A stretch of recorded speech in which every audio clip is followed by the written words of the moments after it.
What's up, sugaring community? This is SDC, also known as Fast Freddy, and today I want to talk about take your time.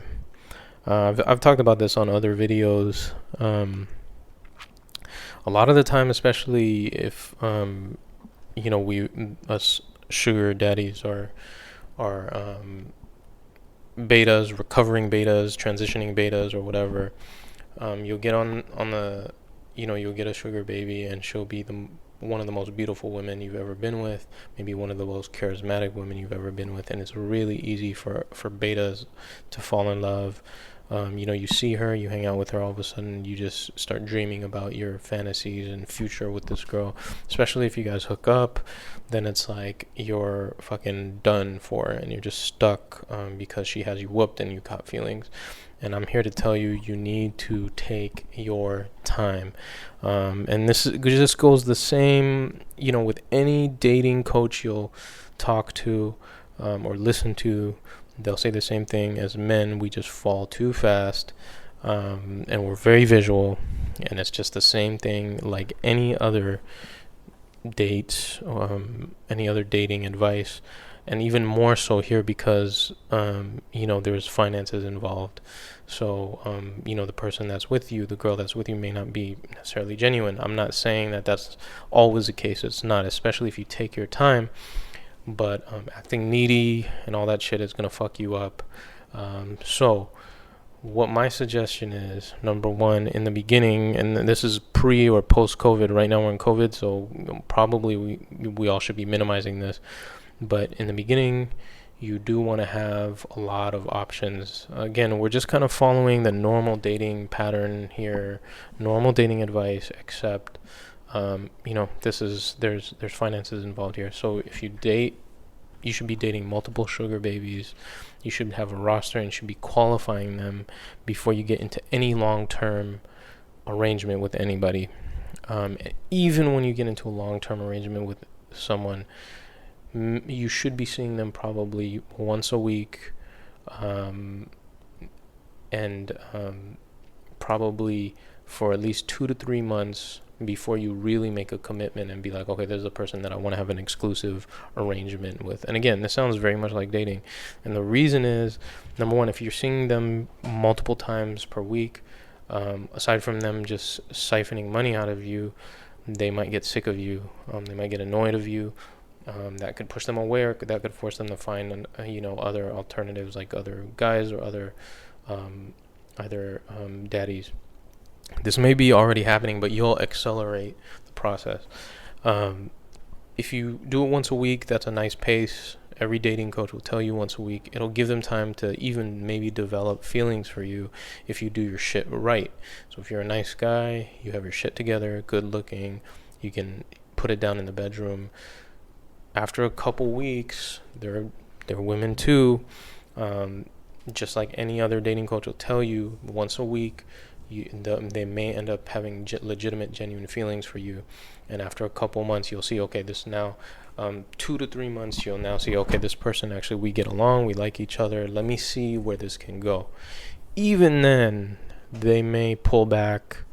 They may question their feelings, like, they didn't intend for this to be a relationship or whatever, and real feelings may get involved. When they pull back, you need to not be needy. You need to not, and just like everything you're hearing me say is just a normal, like if you were normally dating a girl, you need to give them the space and have them come back to you. Trust me, they'll come back to you. If you're a good guy, you've been doing your shit, properly, they have a good time with you, and they're getting money, they're fucking coming back. Now, how are you going to do that? The thing is, you have to have that roster in order for you. Let's say I just literally had this girl that I'm having a great time with. We're in an arrangement. She's a sugar baby.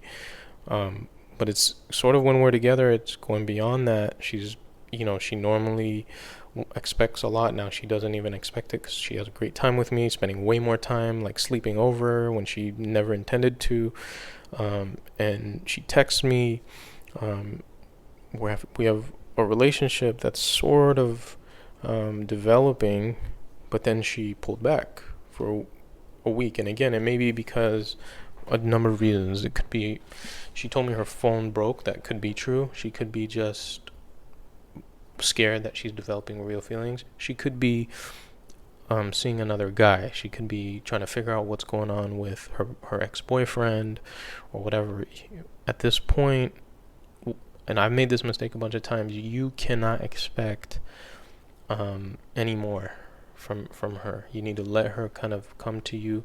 And here's the thing, if you're doing your shit and you're providing finances, you're going to be hard to compete with. But you gotta not be needy, because then she can just say, fuck this crazy ass dude, and I'm going to go find someone else. So you need to give things time. Give these girls time to sort of warm up to you, and don't just think, oh, you know what, I got money, I'm just going to throw it in front of her and have her come every fucking day. You're going to fizzle this one out real quick then. And again, the way to avoid that, when she's pulling away, when she disappears, you have other options. And then, once you feel good about things, she'll come to you and you guys kind of talk about, okay, where is this going to go? What is this? Is this a real relationship? Should we do an exclusive arrangement? But that's probably the best time for that is after a couple months, and you now have qualified her. You've checked her out. You've checked her. I have a video on how to check her social media to see if she's full of shit too.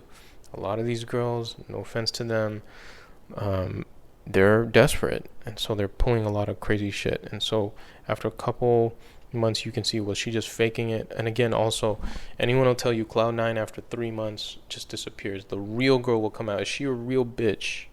Well, you don't know that. She's been faking it, trying to get your money, trying to hang out with you, have a good time, trying to put this facade. In 3 months, she's going to be comfortable. She can be herself. And I've had that. I've had awesome sugar babies in the first 2 months, 3rd month, attitude, cussing, all that shit. And at that point, it's time to move on and find the next best fit. So if you have any comments, any crazy experiences, if you're a sugar daddy or sugar baby, share them in the comment section. Otherwise, make sure to like and subscribe, and I will talk to you later.